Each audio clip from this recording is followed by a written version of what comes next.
to everybody else. I dare you to block out the world and focus on yourself.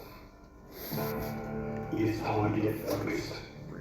It is time to decide I'm going to work on myself and develop myself and see what I can become. Only those who risk going too far can possibly find out how far one can go. And you can go further than you think. You went 3, I said years. But you were caught from the 3, you were caught from the 4. I challenge you to push it to all the years you die. Give it everything you got. I want to see how far I can go. I want to see what I can accomplish. I want to see what I can do, what I can be, what I can have. I want to see. I don't want to see what I think I can do. I don't want to see what I think is possible. I want to see what my life would look like if I didn't count the cost. It takes a lot of guts. You don't have nothing but lint in the corner of your pocket. You're not even talking about living your dream. And people are laughing at you, and they're doubting you. When you're uncommon, get ready for the criticism. Get ready for the opposition. Get ready for the common people not to understand you. Get ready for people to try and block you and conspire against you. If you want something, you can get it. It only takes work. You can do it. Why not? Because somebody said it's impossible. It can't be done. I'll tell you this, there's never been a statue erected for a critic. Everybody tell you how to do it, they never did. Moral of the story is, do you, be you. Stop obsessing over these celebrities. Live your life. Step into your greatness. And those who don't understand, it's none of your spiritual business.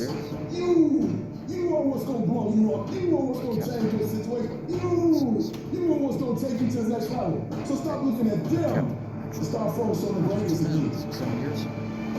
Now, some people who believe it's their personal business to stop you from living your dream. You want to make your dream come true, you got to stay focused. Some people rather get even than get ahead. Stay focused on where you want to go. I just kept on doing what I was supposed to do. You can learn all the techniques in the world. If you don't believe in yourself, it won't happen for you.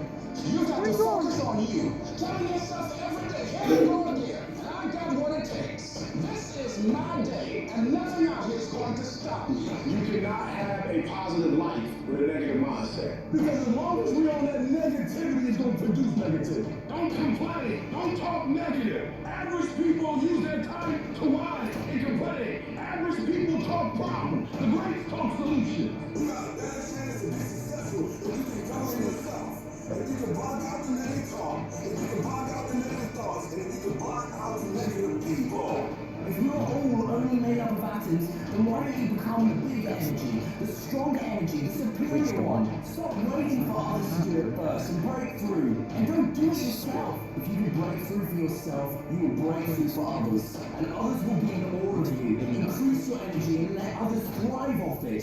When living life, try new things. Jump, fall, fight, create love. Live extreme and push your boundaries.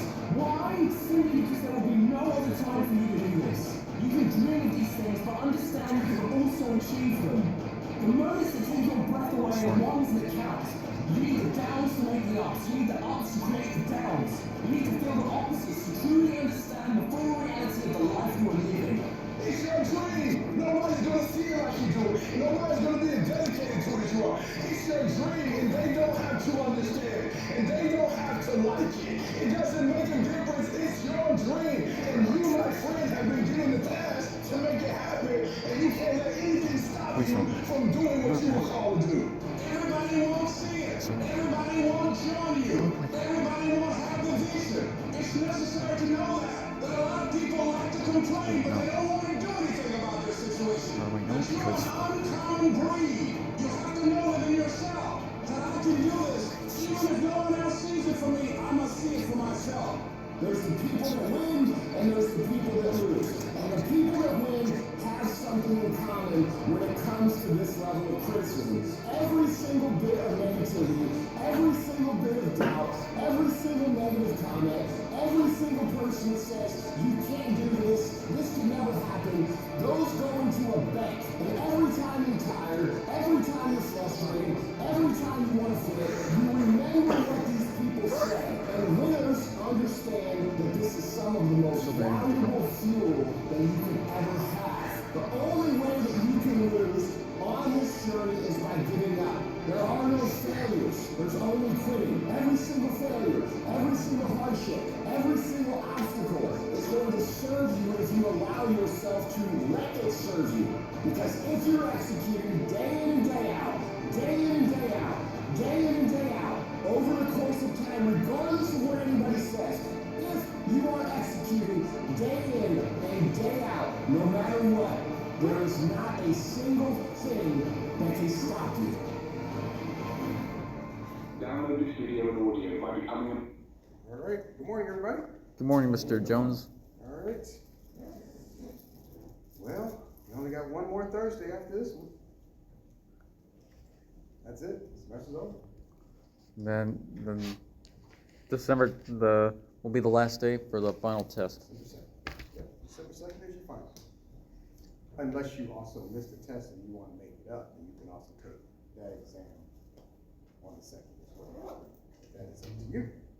Everybody doing okay today? All's well. All's well. Okay. We should get to it then. Yes, sir. Let's get to it because we've got a lot to cover and I'm going to be moving quicker than normal. And You'll be here for the final test? of course I will. Good. Of course. All right, so real quick, just so you know, we're going to continue with chapter 13. Yes, treatment of psychological disorders. As a matter of fact, we're going to finish that chapter. We got to finish. Hopefully, we can even start chapter 14, social psychology, even if we just do a little bit of it. Because the quicker I go, the greater the chance of us having a review activity next Thursday. So that's what we're going to do. So of course, we're all about the different ways in which people receive treatment for the psychological disorders that we talked about last week. Now, let's see. We left off Tuesday with the humanistic therapy, Which we already wrote down? which we already wrote down for those who were here. For those who were not, this is where we left off, but we already discussed. This is a technique, or these are interventions that some therapists may use to help their clients. This is about helping them to believe that they can change their lives, helping them to believe in themselves, getting rid of doubt, kind of like the video. Yes, sir. We're going to be able to do a final test practice activity so we can be able to practice and be successful on the final test in time. That's the goal. That's why I got to move fast. That's why, as a matter of fact, I got to move so fast. Next week, when we start the final chapter of social psychology, I'm going to do like the previous chapter and print out the terms for you so you don't have to write it down. All right, let's move on to another way of treating people. It's something called person-centered therapy. I don't need you to know about person-centered therapy, but I do want you to know a technique or a goal for using this type of therapy. The main goal for person-centered treatment is to utilize something Carl Rogers, famous psychologist, calls unconditional positive regard. Reminded me to mention this earlier in the semester, but it's a term that's Therapy in which the goal? unconditional positive regard. This is something that's very important to person-centered therapy.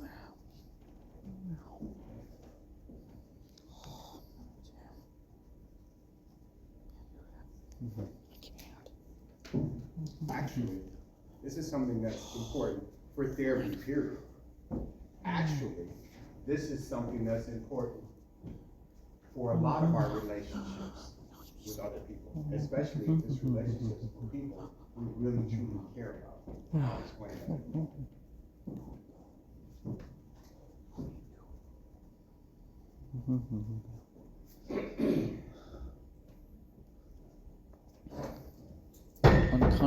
Unconditional positive regard.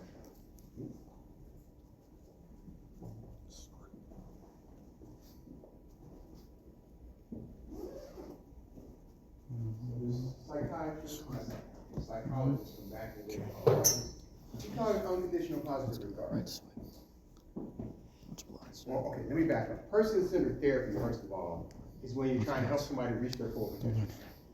You're focusing on that person and helping them to understand what they can achieve or what they can overcome, what challenge they're dealing with that they can work through or maybe even grow through. What did you do? So a part of helping somebody reach their full potential is that the clinician That's unconditional positive regard. That's providing wholehearted acceptance of understanding with no disapproval, regardless of the feelings and attitudes the client expresses. In other words, unconditional positive regard is supporting somebody without judgment. Please. That's what that is. A therapist, he or she has a client, they should be trying to accept that client for where they are, trying to understand their conditions without disapproval, regardless of their own personal feelings. Now, I'm not saying it's always easy, because we're all human beings. So if I have a client, let's say a new client shows up, and they can't seem, oh, you know what, I have a real example. So there's this couple I see, and a couple of weeks ago, about 3-4 weeks ago.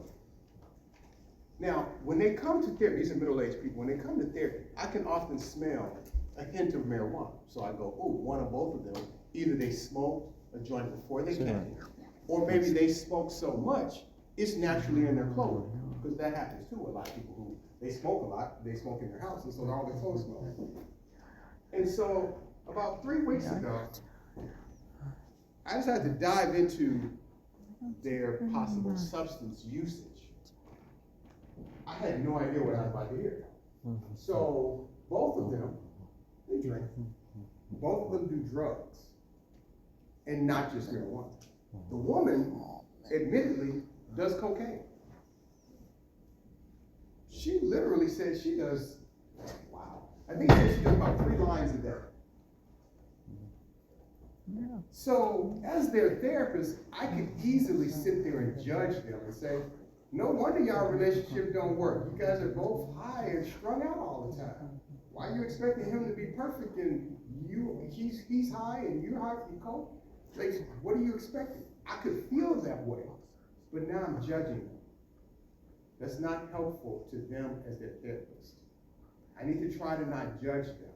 I need to demonstrate unconditional positive regard and figure out how to help them realize, in that case, the drug use is probably not helping them individually, and it's probably not helping them as a couple.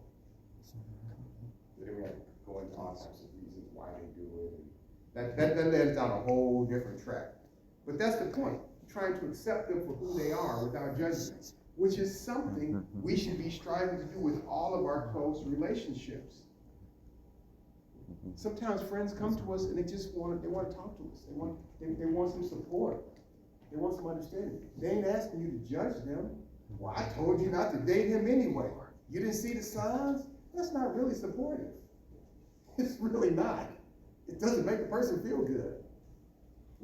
I knew eventually you would get a car accident because you were always texting and on your phone while you're driving. It's not supportive. That is not providing unconditional positive regard. Trying to support somebody without judgment. It doesn't mean you approve of it. I don't approve of my clients doing drugs all the time. They told me this Saturday, they were like, there's nothing we do. This is the guy saying this, where we're not high. I was like, wow. They don't know what it's like to be together and be sober. And they wonder why they have problems in their relationship. But anyway, to help them, there's a lot of stuff that has to be done to try to help them. Somebody might need to go there. Drugs Anonymous, Alcoholics Anonymous, which we're going to get to that in a moment, because which is about treating people with problems. Groups, group therapy, organizations, those are also treatment methods to help people with their challenge. All right, let's move on. We don't need this because we're moving. Like I said, we don't have much time. This is another form of treating people, interpersonal therapy. That's not, it's like short-term therapy, helping people deal with stuff, maybe grief or Interpersonal loss, therapy. or maybe they're changing jobs, or they lost their Short-term job. It's therapy just that focuses short, on it's the usually context short-term, of 12 current to 16 social weeks. relationships. It's usually pretty good helping people get through some serious depression. I mean, certain amount of depression, anxiety, eating disorder. All right, let's talk about why I was talking about different meeting with people to do therapy. I'm sure you've heard of the term group therapy. Go ahead and jot that down. It's a very short definition. And it's pretty self-explanatory with the term. Group therapy involves therapy with a group. I know there's an actual definition there, but that's pretty much what it is.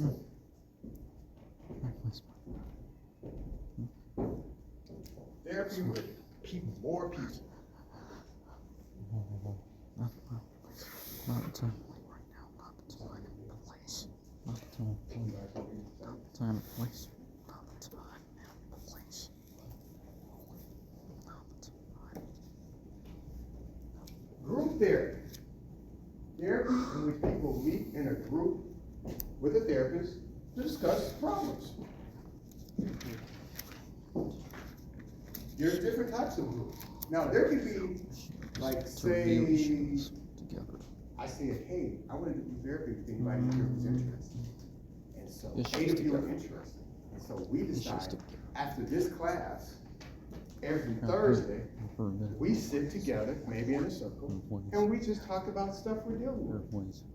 Now, it could be a random group where one person may talk about, well, I'm stressed out because of school. Somebody else, my relationship is horrible. So everybody may present different stuff they're dealing with. So that could happen in group therapy. But a lot of group therapy sessions, they focus on one particular area, or the people participating all have a similar problem. For example, depression. So now it's a depression group. So everybody who's participating are in one way dealing with depression. They have an anxiety group, maybe a grief group, maybe it's a group for people who lost a loved one recently. Maybe they lost a loved one to cancer. So you can really tailor a group. You can have a group of people who are dealing with divorce. So everybody in this group is dealing with divorce. Or now, there's some really cool benefits to group therapy.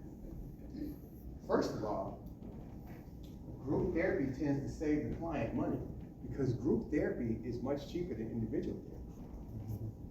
A group therapy session, they may only charge, I don't know, $30 a session. That individual session might be $130. So it saves the client's money and it saves the therapist's time. You're like, how does it save the therapist's time? If the therapist looks at their caseload and they go, man, I got 15 people dealing with anxiety. I don't have time, I don't have 15 spaces available. You know what? I think I'm doing anxiety. So now, maybe some of these 15 people can just come during that 1 hour. So now it saves my time while they're saving money. Also, you can get good feedback from other people. When you're dealing with an issue and you're with other people, they can share their experience. They're like, oh yeah, I went through that too. And then finally, it is really comforting to know that other people are dealing with a similar issue to you. It's the same thing goes, misery loves company. It's kind of true. A lot of us think when we're going through a problem, we think it's just us. But when you sit with a group, you're like, oh my goodness, I thought it was just me. There are other people who are struggling with their parents divorcing. Why? And it just feels good to know it's not just you. Now, some people criticize, there's some criticism for everything, because that's what we do in this world. We can find something negative about anything. So some people feel the downside to group therapy, what if somebody's in a group is shy? And so they don't participate. They're more withdrawn. So and because they don't participate much, they don't get as much out of the group as they possibly could. That's a downside, perhaps. But maybe some just being there might help. Maybe they may not be as well. Okay? Any questions about group therapy?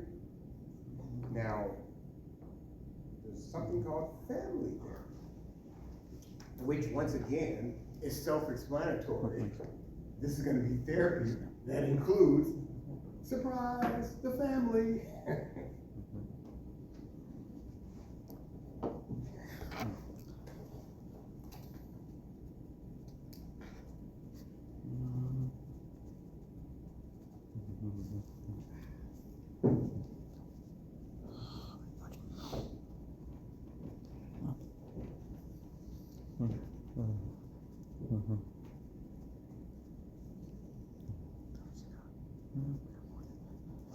Execute.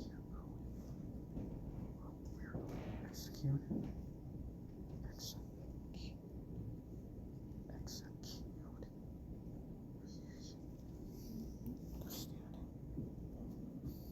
Anybody need to sign that tender sheet? So there, you pass that one down and pass it, bring that one up. Right. Thank you very much. We sign here for this?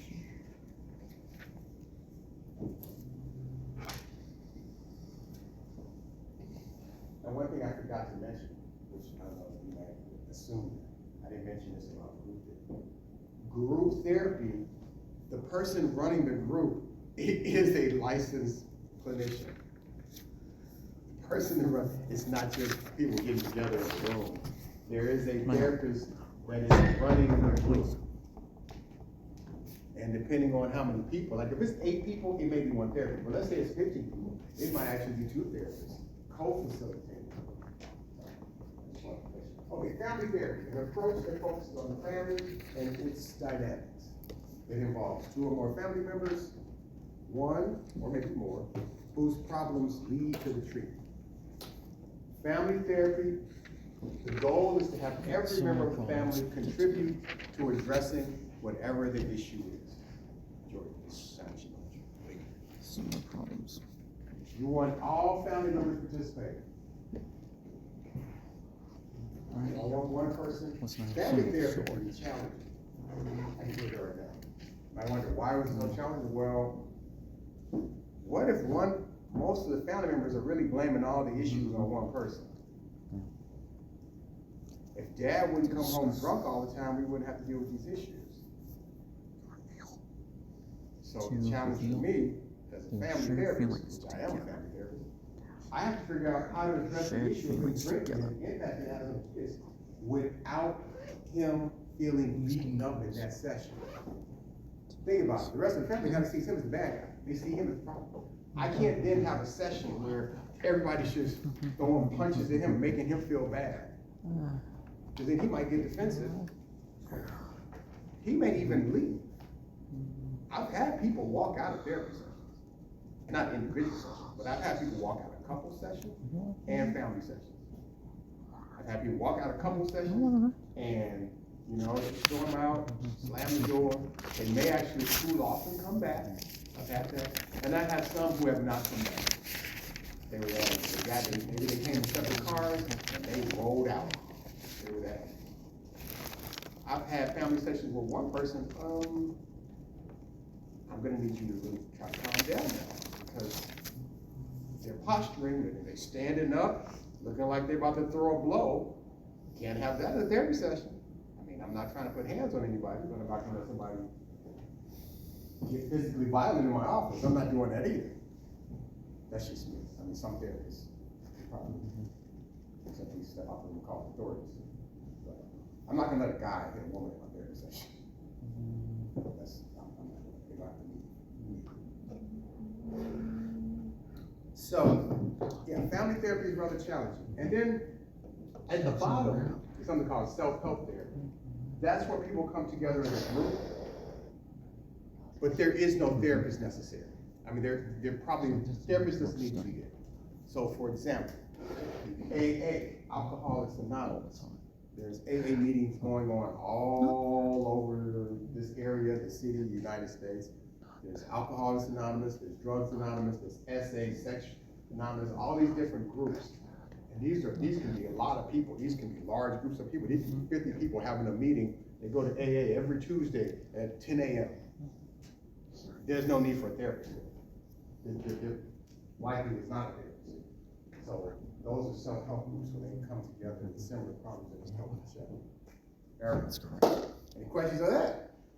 All right, we're moving along. So,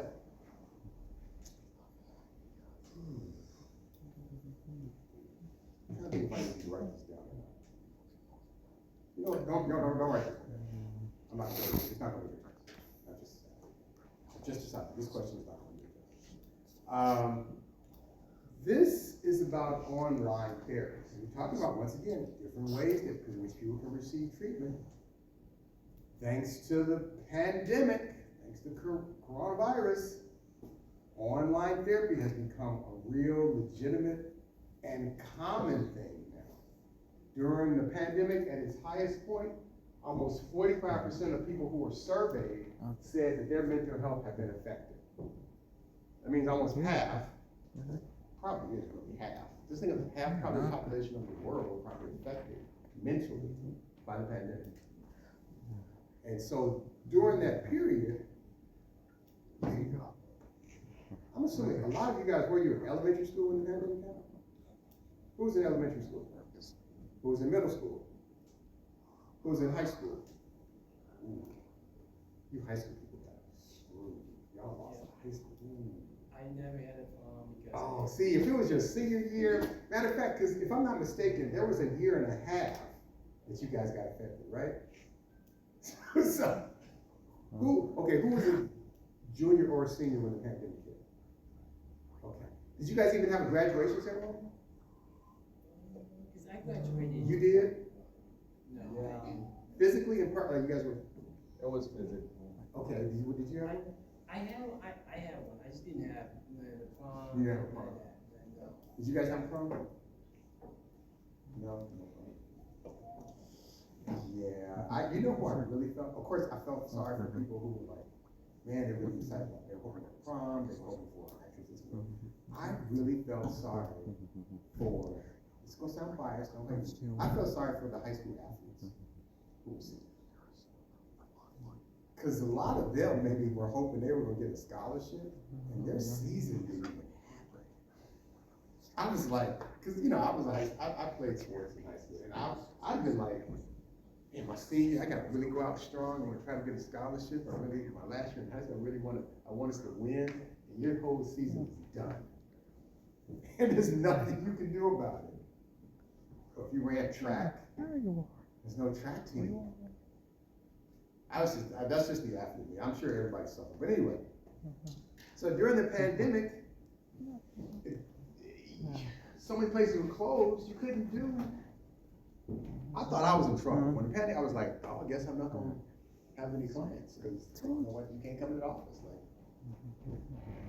you do. And then they came up with online therapy and people were doing virtual. And I was like, there's no way my client's gonna want to do therapy through video or on the phone.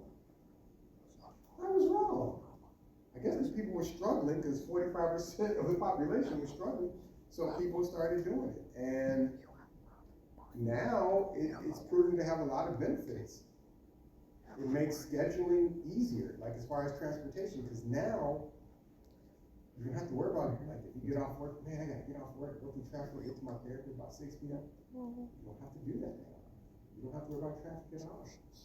You can do therapy from the comfort of your own home. I have done therapy sessions with people literally in their closets, in their cars, in their offices at work, in the park, on a bench, from Jamaica.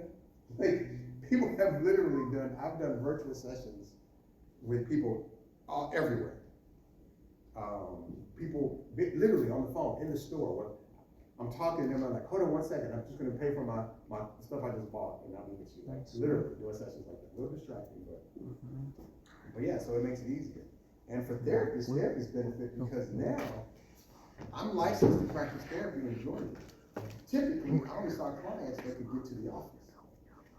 Now, I could have a client that lives in Savannah, Georgia, or anywhere in the whole state. So that makes a little difference. Now, there's some downsides to people. Some people feel like it's hard to really assess somebody if you're not in person with them. Now, for me personally, I see clients on Tuesdays, Wednesdays, Thursdays, and Saturdays. Tuesdays and Wednesdays, those are only virtual sessions. So I'm at home doing therapy sessions. Thursdays and Saturdays, I go into my office. And people have a choice. They can do it virtually, or they can physically come in, because some people actually like in-person therapy. And I do much better at couples therapy in person too. At least I feel. All right. Does therapy work? I do want you to write this down. This answers that question. Does therapy even work? Some of you have never done therapy. Some of you may never do therapy. Some of you may not even think it works. But the question is, does it work? And most psychologists agree that therapy works. Of course, psychologists are biased, so of course they're gonna say it works. But comprehensive reviews, which you're writing down now, indicate therapy brings about a greater improvement than no therapy at all. In other words, if you don't go, you get no improvement, but if you go, you might benefit.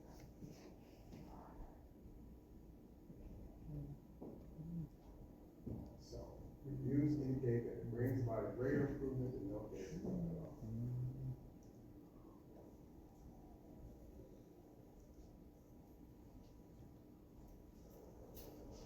Anybody else need to sign? Take a sheet. Oh, there's a sheet.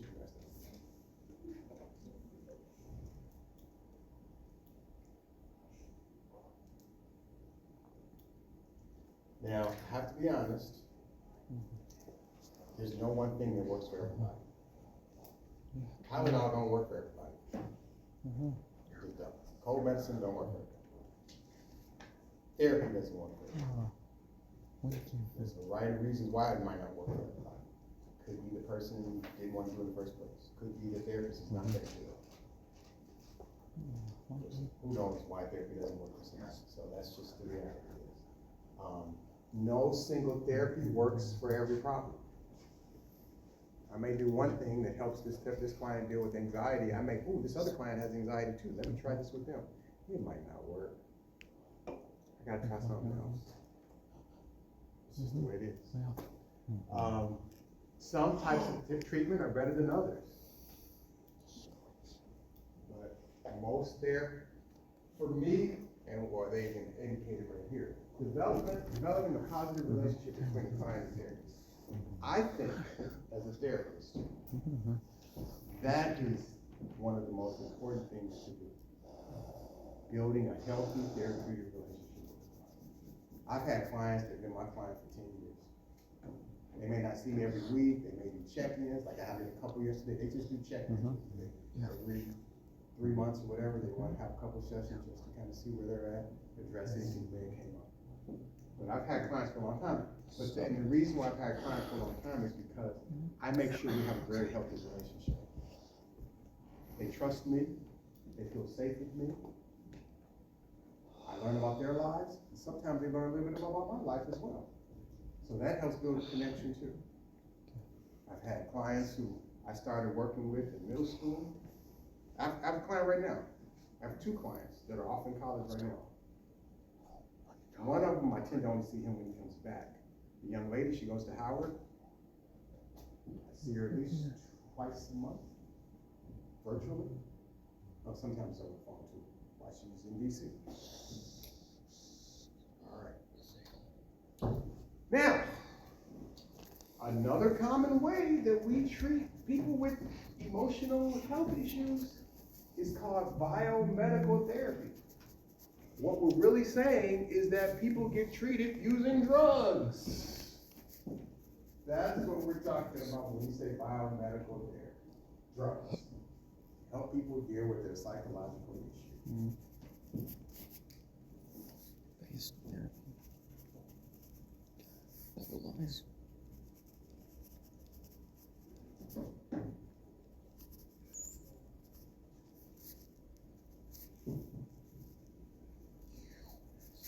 On drugs and other medical protocols. I don't know why you just say drug therapy. Drug therapy is just made sense.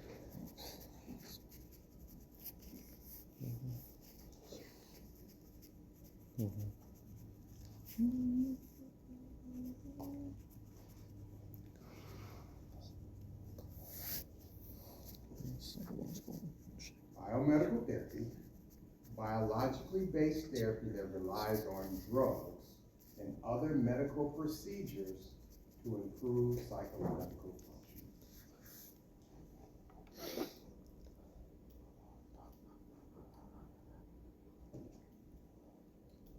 Personally, I think sometimes drugs are necessary to help somebody if there's issues that are really severe. However, I like to suggest to my clients therapy only when nothing else, drugs only if nothing else seems to be working. These like drugs like Lexapro. We're gonna get into Lexapro and that group of drugs. We're about to get into the different classifications of drugs treating people as it relates to mental health. We're about to get into that. So, but yeah, so I only if it's necessary, because let's be honest, every drug has a side effect. And so that's why I'm not very quick to, you need to go see a psychiatrist and get some drugs. I'm not quick to say that at all. But you go see a psychiatrist, they're probably going to want to prescribe you something. Because that's what they're doing. You go see a psychiatrist. What, you having trouble sleeping? Oh, you feeling anxious? Feeling sad? Let me write you a low dose prescription of this, and let's see how this works out. But we are a drug-taking, drug-pushing society. I'm gonna get into that in a moment too. Everybody wrote these down? Everybody's good? Okay. So, they say drug therapy. This is kind of redundant, but I mean, I don't even know if you can write this. You can write it. It's the same thing as biomedical therapy, right? Treatment of psychological disorders through the use of medication. So, you know what? Matter of fact, just to save you some time.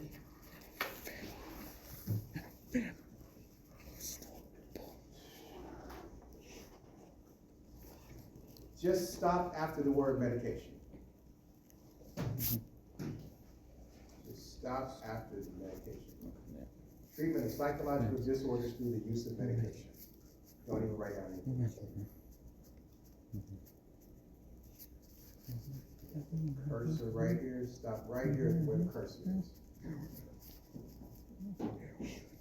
You guys see the cursor? I guess it moved after. Let me stay there. Just stop after the word medication.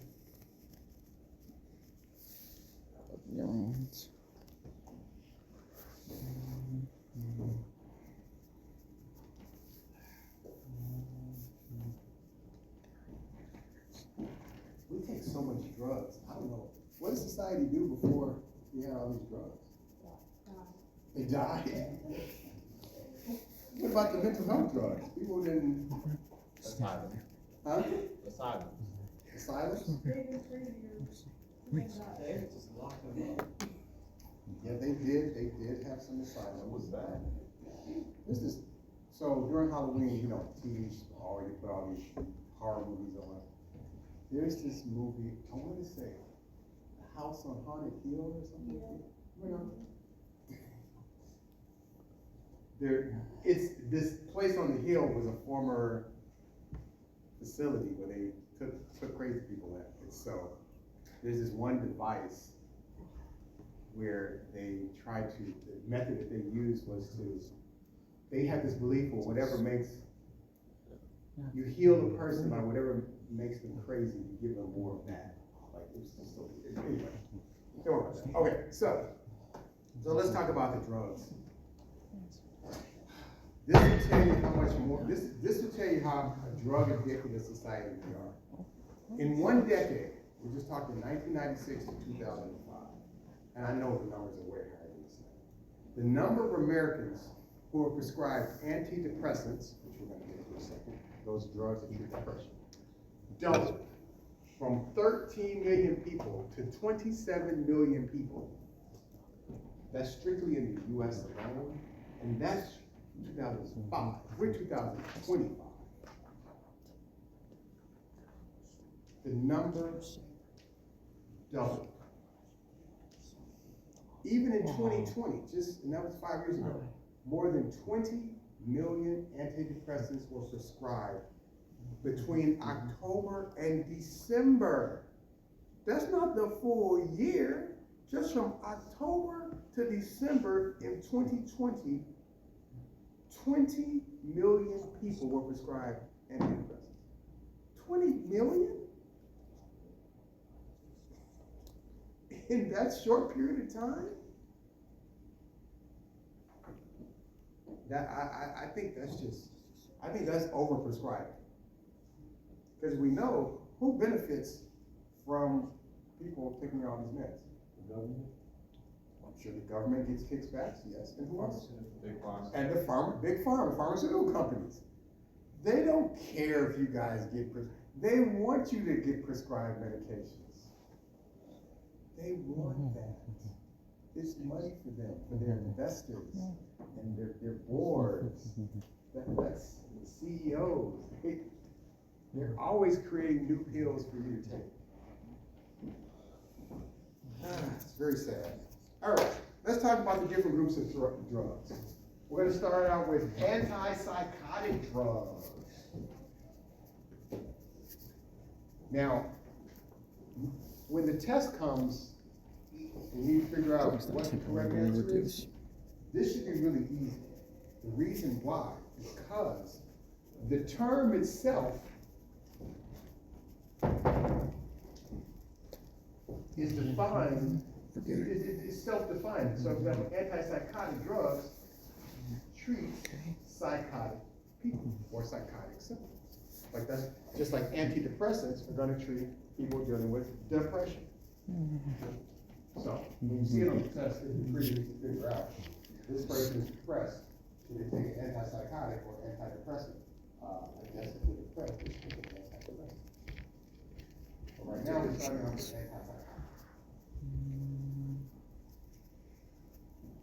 These are really powerful drugs. Really powerful. Drugs that temporarily reduce psychotic symptoms such as agitation, hallucinations, and delusions. That is correct.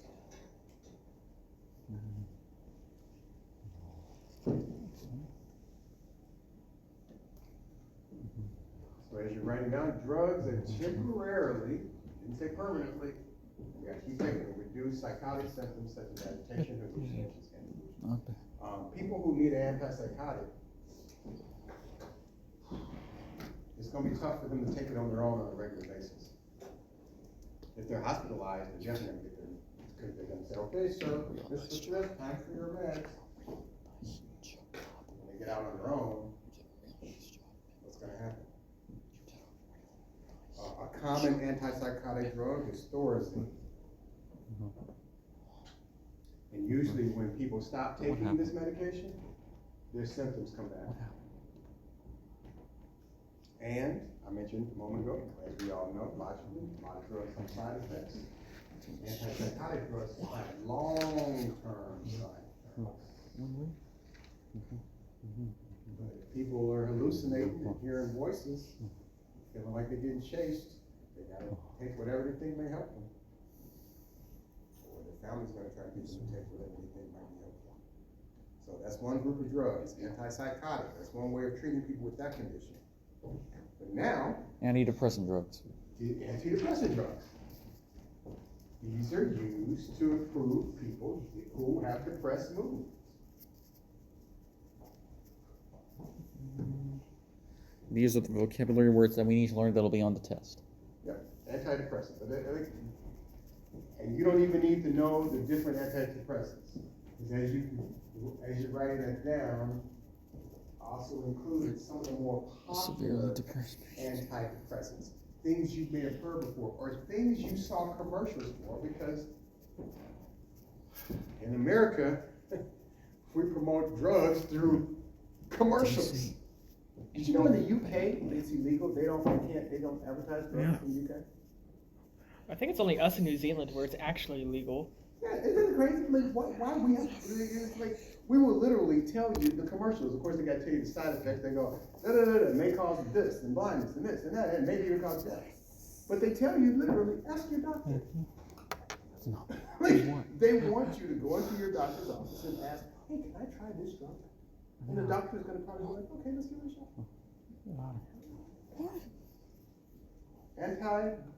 Antidepressant drugs, medications that improve severely depressed patients' moods. Now, once again, everything don't work for everybody. Person try one of these, it may not work. And have to try a new drug. We'll up the dosage. Some popular brand names for antidepressants. Maybe you've heard of Zoloft. You've seen the commercial.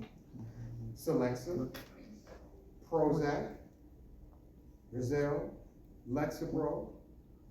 Talk about Cymbalta. Ask your doctor. Now, a lot of antidepressants have helped people dealing with depression. Some of the side effects could include drowsiness, where their brain function can be a little off, and they're struggling with memory. Now, in children and adolescents, antidepressants can increase the rates of suicide, especially if they stop taking it cold turkey.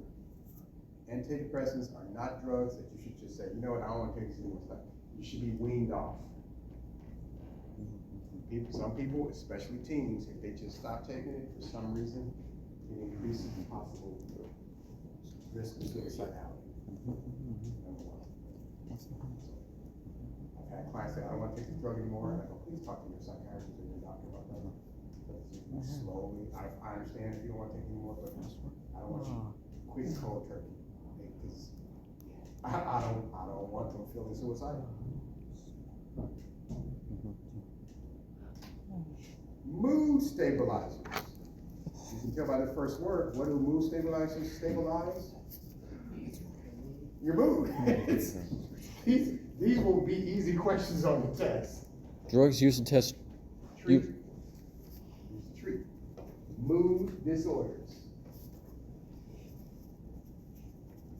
Characterized by intense mood disorders.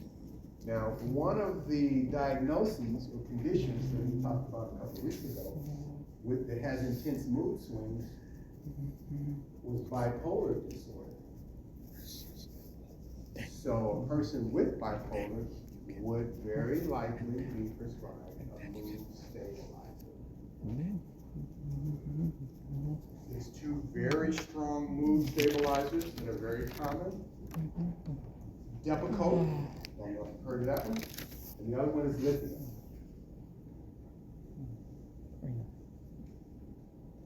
It really tries to address the manic side of bipolar. Remember, the manic side is people just over the top and being impulsive and poor decision making? No. That manic side. This is not about the depressed when they're feeling depressed. This is about when they're feeling a degree of what's called mania. Mood stabilizers. Drugs to treat mood disorders. Characterized by hypnosis. Okay.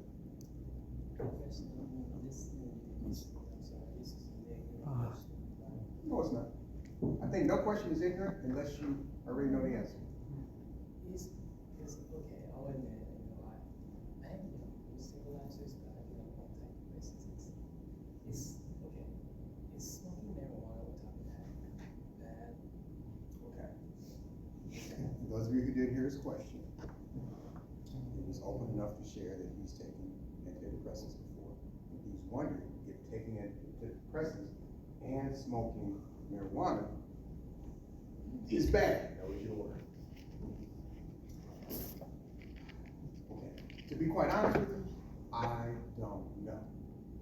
But, because I'm not a psychiatrist, I didn't go to med school. But here's the reality. You're putting in your system two different drugs at the same time. And we don't know, I don't know how they interact with one another. Maybe they support one another, or maybe they make it worse, or maybe one cancels out the effect of the other. I don't know. I think, like seniors, I think in our society, seniors are overprescribed medications. I don't know if you have a mother or a grandmother, different. A lot of them, you open their cabinet, they have just all these different medications they want to start. And what's unfortunate, I don't think doctors take the time to see which drugs they shouldn't be taking together. some of them are making things worse. Because there's some drugs that are not supposed to be mixed. So I would never tell somebody, hey, well, first of all, I know weed is illegal in this part of the world, in this part of the country, but I would encourage somebody, at least let your doctor know what you're doing, so they don't want to make things worse for you. So it's tough that I can't really answer that question since it's not my area of specialty. So, or you could maybe do your own research. You could Google. Now, if you were looking it up yourself, you'd have to search the specific antidepressant you're taking and say there's Cymbalta and marijuana, and see what it pulls up. It will probably say whether that's a yay or a nay. Anti-anxiety drugs? Wow, these must be drugs that treat what? Anxiety. Anxiety. Yeah, like I said, this part of the test, you won't have any problem with this one. Drugs that reduce the level, or at least attempt to reduce the level of anxiety that a person experiences by essentially reducing excitability and increasing feelings of well-being. Level of anxiety.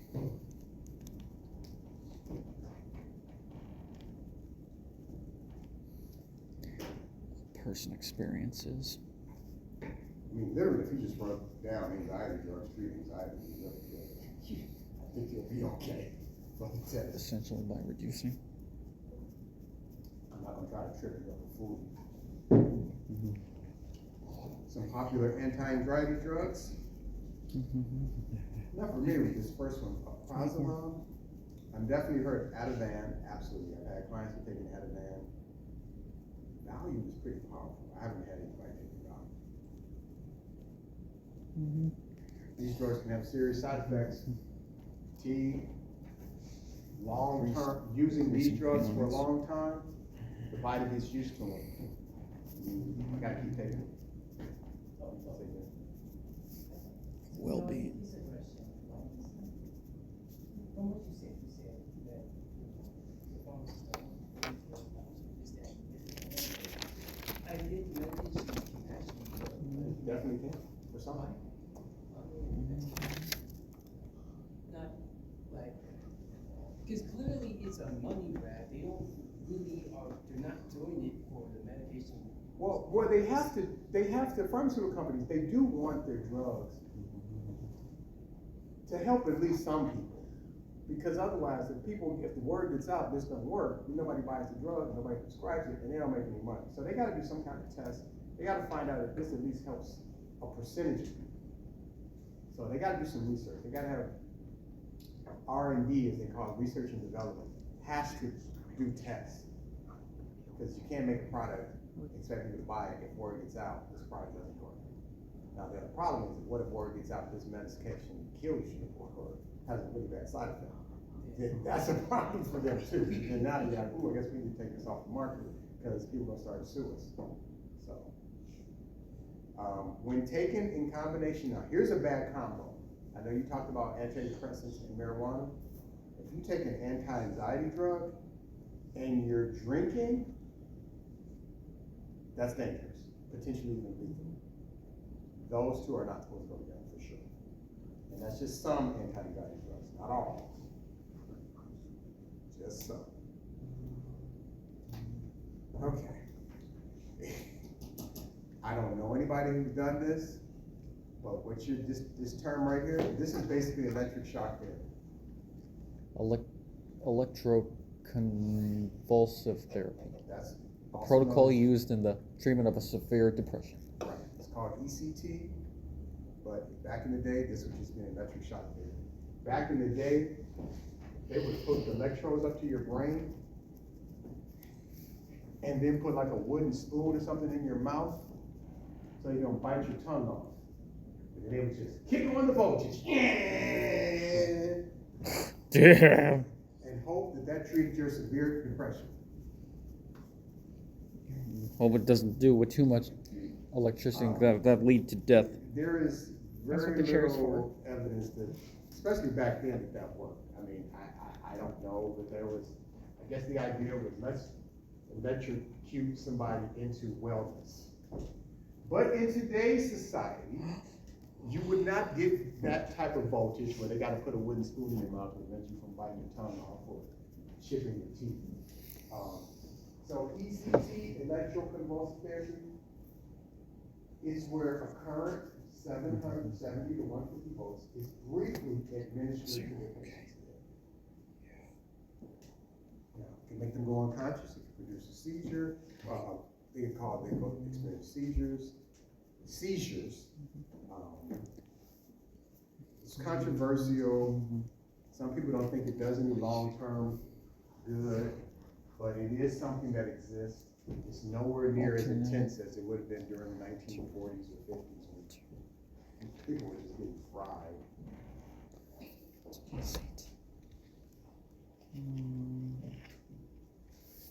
What's a precise magnetic?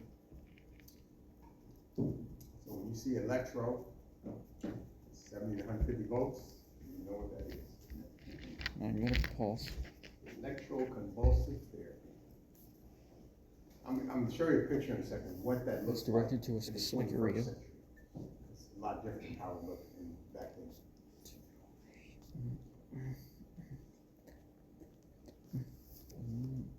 Area of the brain. Some people feel it may be useful in reducing symptoms of dementia. I don't know how. This is what it would look like now.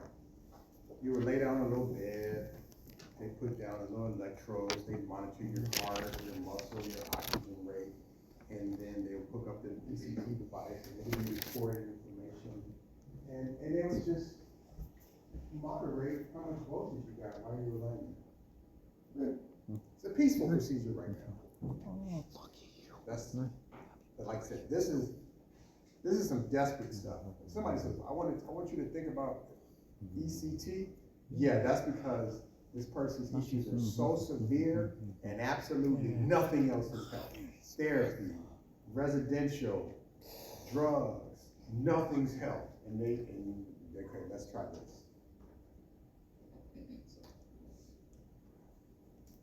Okay, psychosurgery. This is about treatment of psychological disorders, but it's basically brain surgery. You don't need to know this for the test, but it's not used often today either. Brain surgery once used. You don't need to know this one. This is not necessary. In the 30s and 40s, they used to take literally an ice pick. The symptoms of mental and disorder. jab it behind a person's eyeball and just move it back and forth into their brain to try to, I know this sounds crazy, they just to try to get nerves or whatever or fix this person's mental. I know that it sounds But crazy. really used today. Sticking anything behind your eyeball to go up to your brain. That sounds insane. I'm just saying. What were you about to say? Netflix show Ratchet. What's it called? I think it's called Ratchet. It's about Ratchet? like a nurse that like is like undercover and she's like working at a medical hospital. Okay. She does this procedure and she watches the She sticks stuff behind herself and goes up in their brain and starts moving. Because she's trained and skilled.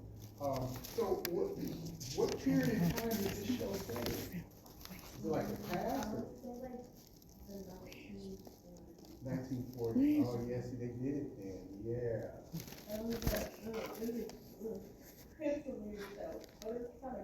But it didn't really work though. Because a lot of times when they did the procedure with the ice pick going up in people's brains and stuff, yeah, if they had really manic behaviors or just out of control or psychotic, when you do that, yeah, they may not be psychotic anymore, but they also may be vegetables.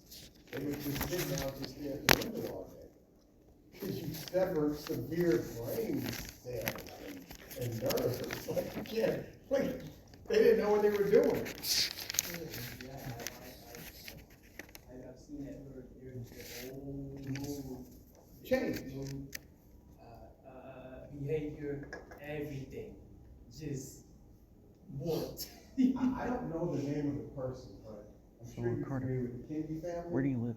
Very large political family, I don't know, last 60, 70 years. Over in Duluth. They had, Duluth? somebody in the Kennedy family had a daughter, an adult daughter, and she had severe mental health issues. And she stayed in a facility back then when they had asylums and stuff. And they did this procedure to her. And whatever the issue she had was gone, but so was her personality. And all she did was just sit and cheer for the rest of her life. That's, yeah. All right, what time is it? I really want to start the next chapter, so we don't need that. I'm skipping all that, sorry. It's not important. All right. Because to make sure we have time to do a review next Thursday, I need to jump into our final chapter, chapter 14, social psychology, which is deep and fascinating, and there's so much in the world of social psychology. And another thing, Mr. Jones, the only chapter that's not available, which we won't be able to do, which one is that? Well, we won't be able to do? No, we're about to finish all the remaining chapters. Chapter 7? Chapter 7, no, we're not going back. There's certain chapters we will not be doing like that one. At all? Nope. At all. Damn. At all. We are not going backwards. That's disgraceful. Okay. Social psychology, we're going to be talking about racism, prejudice. We're going to be talking about how people manipulate people. It's social psychology is a huge field, but it's quite fascinating. Let me ask you a few questions. First one, my survey. Who thinks opposites attract? Like in a relationship dating, who thinks kind of sort of? You're the only person think? Okay, there's a few kind of sort of people think opposites. Okay, you're not sure? You're not sure? Mr. Jones, can you elaborate that? Because I don't understand. Okay, well, some people think opposites attract. So they think when you find somebody to date, they think it works out better if they're different from you. Yeah. So yes, you believe, okay. I mean, why did you say that? I changed it now. You just changed it? So what did you change it to? Because like in my mind, I guess I'm thinking more like you, like for opposites to attract, like it'd be like introvert with an extrovert. Yeah, that would be opposites. Right. So some people think an introvert would probably be a good fit for an extrovert. Yeah, that's something, as opposed to two extroverts or two introverts. I mean, let's be honest. So technically, if you have two extroverts, you have two very outgoing people dating each other. I guess that can work. Yeah. But if you have two introverts, how does that work? You have two people who are kind of reserved and they like their own alone time. I don't know. Diego? I think that you're oversimplifying it. Probably. For the sake So of now, yeah. For the sake of the question, I think that they don't really attract. You don't really think opposites attract? No. That's fine. That question right there. We're gonna get into that later in this chapter. Who thinks out of sight means out of mind? Okay, let me ask you this. Who's been in a long distance relationship? 1, 2. That's it? I'm really surprised. In the world of online dating and group, there's more people that haven't been in long distance relationships, right? I'm sorry, not with the other side of it, with the opposites really attracting. I think it's both. It varies, because, the opposite of someone who, okay. How do I say this? The person. Well, here's, okay, if we go back to that for 1 second, I'm gonna go back to the second question. How many of you could date a version of you? Like whether you're heterosexual or homosexual, how many of you could date? Like if you're heterosexual, can you date the male or female version of you? Would that work out? Yes. Why are you like, no, that wouldn't work out? No. Why not? I like You like the idea. So you don't want to date the male version of you, or the female version. I don't know your preference. I'm just saying, but that's kind of what that kind of ask. I mean, Jay. But that means I don't have the love.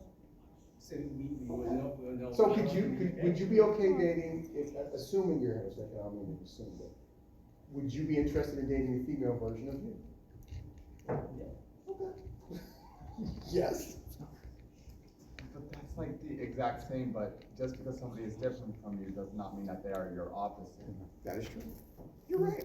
So that question that you asked, like, a lot of people would say no, because that's almost incestuous. Well, okay, like in my case, like my wife and I have so many similarities. In many ways, I feel like we both discussed it, we're kind of like the opposite sex version of the other person. Our birthdays are only one day apart. Our knees, we got the same knobby knees. Like I mean, yes, there's some differences. We don't always laugh at the same thing, but in many ways, I think if I was a female, I think I'd be a lot like her. And I think if she was a male, she'd be a lot like me. I'm just being honest. I mean, we have even, there's so many things we have in common.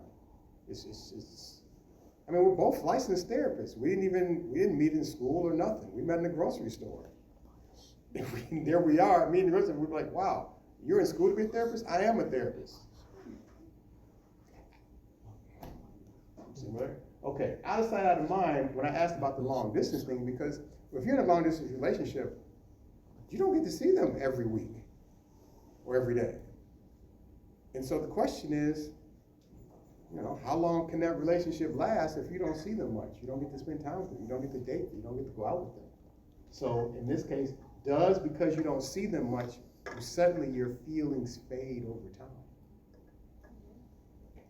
That's the question. I mean, what do you think? There's a lot of trust as well that goes with that. Yeah, but still, over time, to me, a relationship, it's just me, I said, think for yourselves. To me, a relationship is like a flame.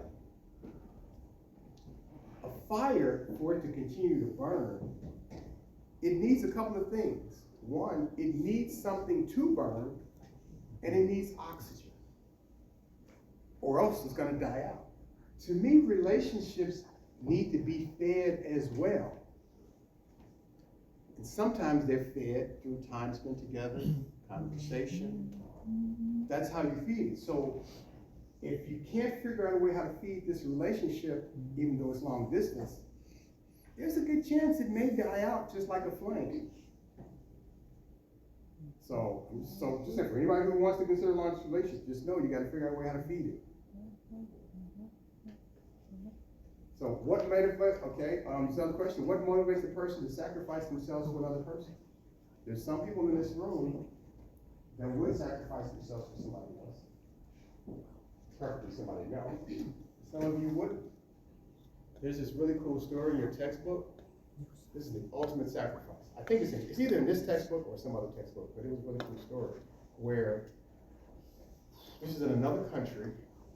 I think it was early 1900s or something. Anyway, some guy escaped. He was running from, he had escaped jail. He was in prison. And a prison guard was chasing him. And they were running through the woods. And as they're running through the woods, ran across some ice. The prison guard who was chasing him, he ran across ice, he fell in. And he was about to drown. And he yelled at the prisoner he was chasing. He was like, help, help, help. So the prisoner actually went back and saved him. And then the guard took him in. He took him back to prison. And by the way, the guy ended up being executed in prison. So he went back, saved the guard, and he was executed. Did you even give him an escort or nothing? I'm just telling you the story. The story, I forgot what country this took place in, but the person who was executed, somewhere, it's a small village. Like, they actually have a statue of this guy. They made a statue of the guy who went back and saved the guard. But that's an example of, what the heck motivated him to sacrifice himself for somebody else. Everybody's not willing to do that. Imagine, ooh, okay, what do I do? Do I go back and save him, or do I'm free? Like, there's nobody else chasing me. He was the one that was the closest to chasing me, and I'm free. So, what matters more, someone's good look or good personality? Yes, let's be shallow for a moment. If you can be honest with yourself, how many of you think looks are important with somebody you're involved? Okay, look at I love the honesty here. Yes, yes. Now, what's more important though? If you had to choose, would you rather be with somebody who looks really good or somebody who has a really great personality? If you could only choose one or the other. You go on personality. Who's going with personality if you have to? Liars. I'm just joking. I think.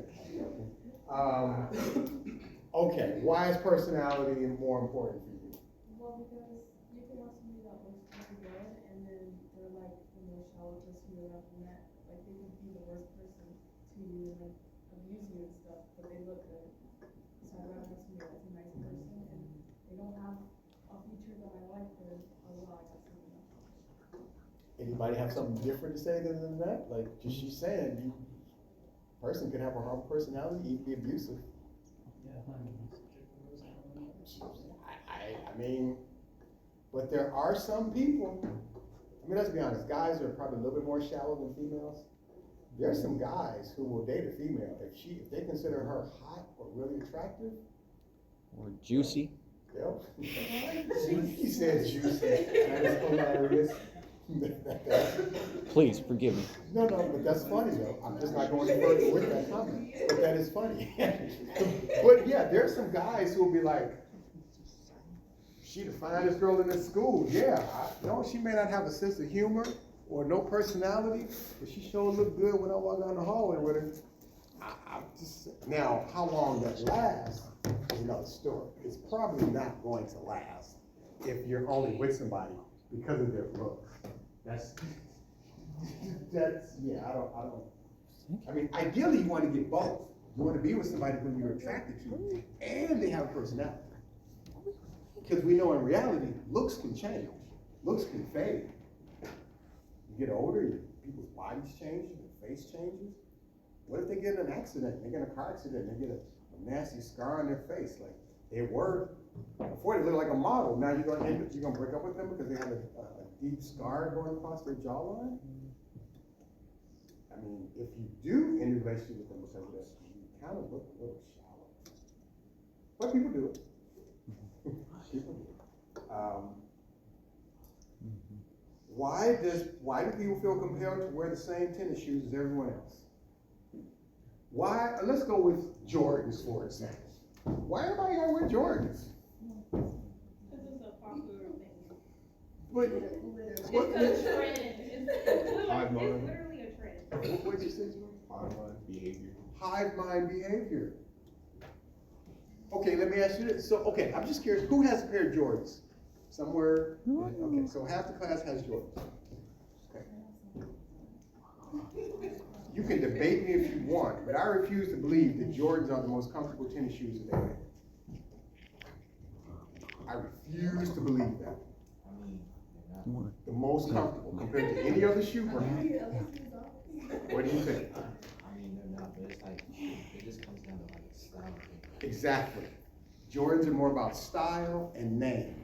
I mean, I know they have a variety of different colors and different personalities. I understand that. But it's really not about comfort, which means it's also probably not about performance either. Because let's be honest, most people who wear Jordans, if you play in ball in Jordans, you probably have more than one pair of Jordans. You have the Jordans you play ball in, and then the ones you walking around with that you making sure you're taking care of. Where are my sneakerheads at? People, how many pairs of sneakers you have? I'll be buying sometimes too, just depending on what the issue is. How many do you have right now? I have more than like 40. How many? More than like 40 to 50. 40, you have more than 40, 50 pair of tennis shoes? Yeah. Okay, yeah, you are a sneakerhead. How many Jordans do you have? Well, most of them are probably like 15 to 20 pairs, if I have to. You have 15 or 20 pair of Jordans? Okay. Do you ever play sports in any of them? Really, it was more so when I was younger, like 9th grade, freshman year in high school, but like after that, I understood like the comfortability and just like, it was very uncomfortable. So you keep them all in individual boxes? Everyone has a box. Everyone has a box? You have a box with a receipt. With the receipt? Okay.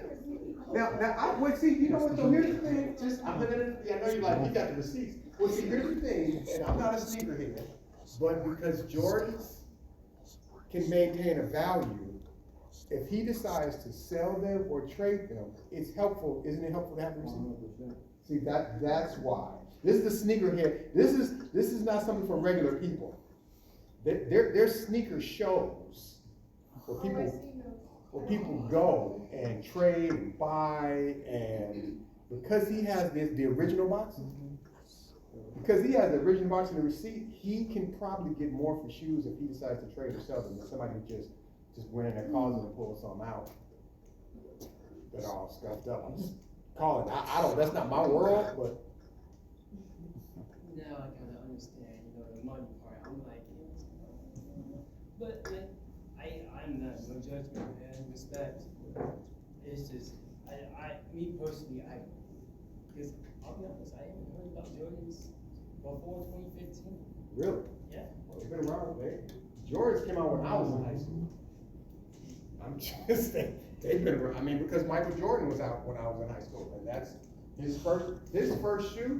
If you have his first pair of sneakers and they're in good condition, that's worth way more than you paid for them. I have a friend who had a pair of some 89 Breads. They were like $24,000. Like $24,000 worth. Yeah, like OG Breads, like real OG shoes, like tend to like go for a lot more than any other shoe. If he wanted to, are your shoes in good condition? I'm assuming they must be. If he ever needs some money, he could either go to a sneaker show or post his shoes on eBay and let people bid for whatever shoes he posted. Especially, what size shoe you wear? I wear 10. You wear 10, okay. Very popular size, very common size. A lot of guys wear size 10. I think 10 to 11 are the most popular shoe sizes. So if he was short of cash, he can get a couple $100 real easy. I'm just saying. And he got so many pair, he wouldn't even.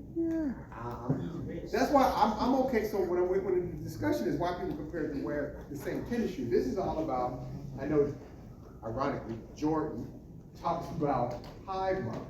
Yes, there's a piece of hive mind thing taking place. There is what's called marketing and promotion. There are people who convince us in society that we need to purchase this thing. We need to buy this. If we don't buy this, if we don't own this, then we're not hip, we're not cool, we're lame. One thing I don't miss about high school, of course, peer pressure, but it's like you're supposed to wear what everybody else is wearing or risk getting dogged or ridiculed. Like, people get dogged, man, those Jordans are old, that's last year. Like, people can, I'm so glad that don't really happen in college, but in high school, depending on what you're wearing, you can get roasted, which is unfortunate. It's sad. I mean, I got teased. I remember being in 8th grade, I got teased because my mom bought cheap blue jeans from Sears. Or when I was in high school, I had a shirt, I didn't know. It was an imitation polo shirt, a little polo guy. It was an imitation. I don't even know. Maybe he didn't have a polo club. I don't know something was different about the man that people knew that wasn't a real polo shirt. I got roasted for that. I never wore that shirt again.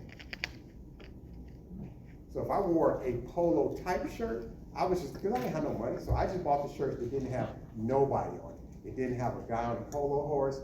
There was no alligator there, because there was eyes out. Like, I was like, nope, I'm wearing shirts with nothing on it, so nobody can accuse me of, oh, that's fake. So, these questions, why did I pose these questions? These are all questions that they look at when you're talking about the world of social psychology.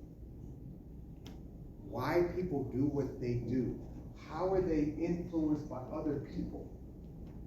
What makes relationships work? What makes relationships fail? Anything that involves us interacting with one another falls under the heading of social psychology. Love falls under social psychology. marriage, racism, compliance meaning following through on orders. We're going to look at how people are willing to hurt another human being because they are told to do so. That's compliance. We're going to look at something called the bystander effect, where people, I'm going to show you a video where people will literally ignore somebody on the ground asking for help. Like that person is not even there. Like, why would somebody ignore somebody calling out for help? That's something social psychologists like to look at and examine. Why are some people willing to stop and help somebody in need, and somebody else is not going to stop and help somebody? That's what we're going to get into starting on Tuesday. And like I said, for those of you who came late, because I want us to have a review activity, I'm just going to print out the terms for this chapter, so you don't have to worry about writing it down, so we can get through it quickly. And hopefully a week from today, we have time to do a review activity, because after that, it is Thanksgiving break. And real quick reminder before you get out of here, your last and final pair of quizzes, chapter 13 and 14, are due on December 1st. That's the Monday of finals week. And then Tuesday, the 2nd, is your final, which will cover the 4 chapters that we're doing. Any questions? Everybody sign the attendance sheet? Yep. If you did not, make sure there's one there and there's one up here. Make sure you sign before you leave. If you did not, other than that, have a great weekend. Be safe. See you next time.